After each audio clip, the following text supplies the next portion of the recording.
दोस्तों अगर पैसा हो, पावर हो तो आप कुछ भी कर सकते हैं। ये बात अभी हाल ही में इसको सही साबित किया है अमेरिका के राष्ट्रपति डोनाल्ड ट्रंप ने। वेनेजुएला में घुस के वहां के राष्ट्रपति मदुरो को किडनैप किया, मतलब उठाए और अपने देश लेके गए। ये खबर आज आई और ये कांड कब किए? ये 3 जनवरी को 2026 को उन्हें उनके घर से उठा लिया जाता है। अब देखिए यहाँ से सबसे बड़ी बात जो बता दें कि ये जो अमेरिका ने किया है, अगर यही कोई और देश कर देता तो कितनी बड़ी न्यूज़ बन जाती। इस पे भी हम लोग चर्चा करेंगे। और सबसे बड़ी चर्चा ये है कि क्या कौन कौन से देश ने इस पे प्रतिक्रिया दी। उससे बड़ी चर्चा का विषय ये है कि ऐसा किया ही क्यों अमेरिका ने।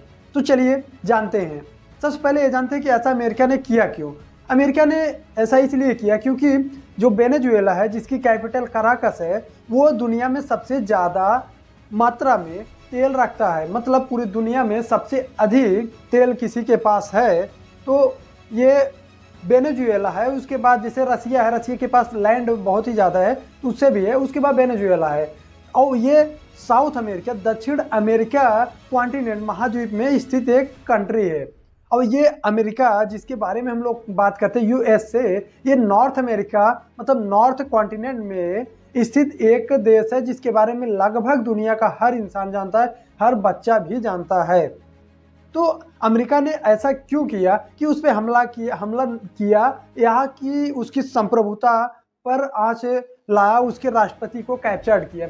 उसने कहा कि वो राष्ट्रपति तानाशाह है, तानाशाह बोल के उन्हें उठाया। पता है क्यों? क्योंकि जो वहाँ के प्रेसिडेंट मदुरो थे, उन्होंने अपने यहाँ पे जितनी सारे सेवाएं सुविधाएं थी, जैसे शिक्षा, बिजली, पानी, ये सारी चीज़ें मुफ्त कर दी।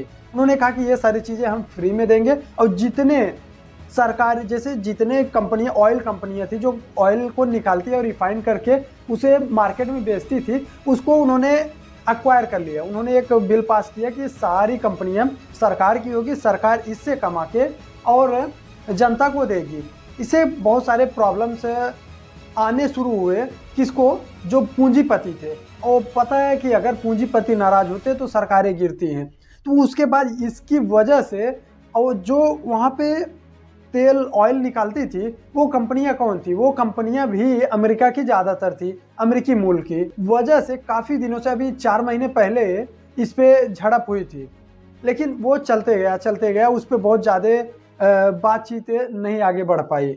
उसके बाद भी मदुरो को समझाया गया लेकिन वो नहीं समझे। उन्होंने कहा कि मैं अपने हित के लिए करूँगा क्योंकि यहाँ पे हमारी संप्रभुता है। उसके बाद फिर अमेरिका के राष्ट्रपति प्रेसिडेंट डोनाल्ड ट्रंप वो आते हैं, जो कि मिस्टर पीस प्रेसिडेंट बनते फिर रहे थे दुनिया की नज़र में। उन्हें चाहिए था नोबेल का शांति पुरस्कार, पीस प्राइज। लेकिन नोबेल के जो पीस प्राइज देते हैं उनको पहले ही पता चल गया था ये कर क्या रहे हैं एक्चुअल में। उन्हें ना देके उन्होंने दूसरे को दे दिया। और जब उन्हें नहीं मिला तो उन्होंने खुद का एक शांति पुरस्कार बनाया जो कि ओलंपिक का, और खुद पहले ही ले लिए। ये अलग ही खुद से ही पुरस्कार बना लिए। और जैसे ही वो पुरस्कार मिला उससे वो संतुष्ट नहीं हुए, उसके बाद खुद ही हमला शुरू कर दिए और उनके प्रेसिडेंट को उठा लिए। और उठाया इसलिए क्योंकि अमेरिका के जो उद्योगपति थे जो वहाँ पे ऑयल निकाल रहे थे, उनको जैसे ही गवर्नमेंट ने एक्वायर किया वैसे ही उनकी बिजनेस ठप होने लगा। उसके बाद उन्होंने दोबारा से मैसेज, जो उनका खुद का सोशल मीडिया प्लेटफॉर्म ट्रुथ है, उस पर उन्होंने मैसेज करके कहा कि अब अमेरिकी कंपनियां भी जाके वहां पे ऑयल निकाल सकती हैं। अब पूर्ण रूप से वेनेजुएला अमेरिका के कंट्रोल में आ चुका है। जब तक कोई नई सरकार वहां पे नहीं बैठाई जाती, कोई लीडर अपोजिशन का लेके, तब तक वेनेजुएला अमेरिका के कंट्रोल में है। ये बात बोल रहे हैं मिस्टर पीस प्रेसिडेंट ट्रंप। अब सोचिए अगर यही भारत करते, भारत सिर्फ एक रसिया से ऑयल परचेज करता है सस्ते में, उस पर 50% टैरिफ लगा देता है। ये वो देश है। अब कहाँ पे गया इनका यूएन, अब कहाँ पे गया इनका ह्यूमन राइट्स कमीशन, अब ये कहाँ पे जाता है? अब आपको बता दें, ह्यूमन राइट्स से याद आया कि जो वहाँ का वेनेजुएला की कैपिटल कराकस है, कराकस के आसपास के जितने भी सैन्य बेस से लेके काफ़ी चीज़ें थी उनको तबाह कर दिया गया। लगभग 150 मिसाइलें गई थी, 150 फाइटर जेट वगैरह गए थे उनको लाने के लिए। अब इन्हें कोई नहीं बोल रहा, किसी देश ने इस पे कोई भी प्रतिक्रिया नहीं दी। और जो छोटे छोटे देश आजू बाजू के थे उनको भी धमकाया है कि अगर तुम बोले तो हम ऐसा कर देंगे। ये इस प्रकार से चल रही है। और ये सारे ह्यूमन राइट्स और संप्रभुता इन सब की मिसाल देते फिरते कि नहीं ऐसा नहीं, ऐसा पाकिस्तान ऐसा करेगा, इसको ऐसा नहीं किया जा सकता, उसको ऐसा नहीं कर सकते। ये लोग सबको ज्ञान देते हैं। यूक्रेन के लिए ये लड़ जाएंगे। अब वहाँ पे अगर खुद लड़ रहे हैं तो अभी बोल रहे हैं कि मैं कहीं पे ऐसा नहीं देख सकता कि कोई तानाशाही करे, क्योंकि जो वहाँ के वेनेजुएला के प्रेसिडेंट थे वो काफ़ी दिनों से मदुरई वो काफ़ी दिनों से वहाँ पे राज कर रहे थे। अगर ऐसा है तो क्या रसिया पे क्यों नहीं जाके किए? क्योंकि वो मित्र राष्ट्र है, क्योंकि वो भी तो मजबूत है, वो तुम्हें खुद ही बर्बाद कर सकता है। तो रसिया की तरफ नहीं जाओगे तुम, तो जेलेंस्की को तुम परेशान करोगे, बैठा के व्हाइट हाउस में उसको जलील करोगे।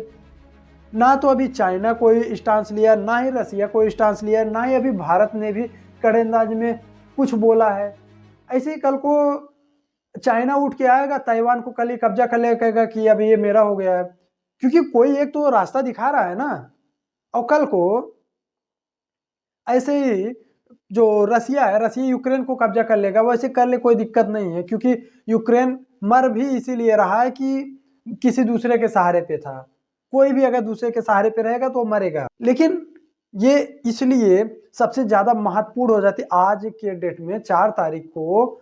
सबसे पहले जब प्रेसिडेंट ट्रंप ने ये सारी बातें आके मीडिया में भी बताई, उसके बाद अपने ट्रूथ पे भी डाला कि मैंने ये सारे ऑपरेशन को खुद देखा है। उनके जो डिफेंस मिनिस्टर भी थे और उनके सारे जो कमांडर इन चीफ थे, जो सारी सेनाओं के प्रमुख थे, सारे लोग एक मीटिंग में थे, सारे अधिकारी। वो वहां पे आके इस बातों को बताते हैं कि हमने उन्हें समय ही नहीं दिया, ऐसी प्लानिंग की थी कि उनको मैंने टाइम ही नहीं दिया, उठा लिया। आई होप ये सारी बातें आप लोगों को समझ में आई होगी। और आपकी क्या राय है ये आप कमेंट बॉक्स में जरूर बताइए। Thank you. जय हिंद।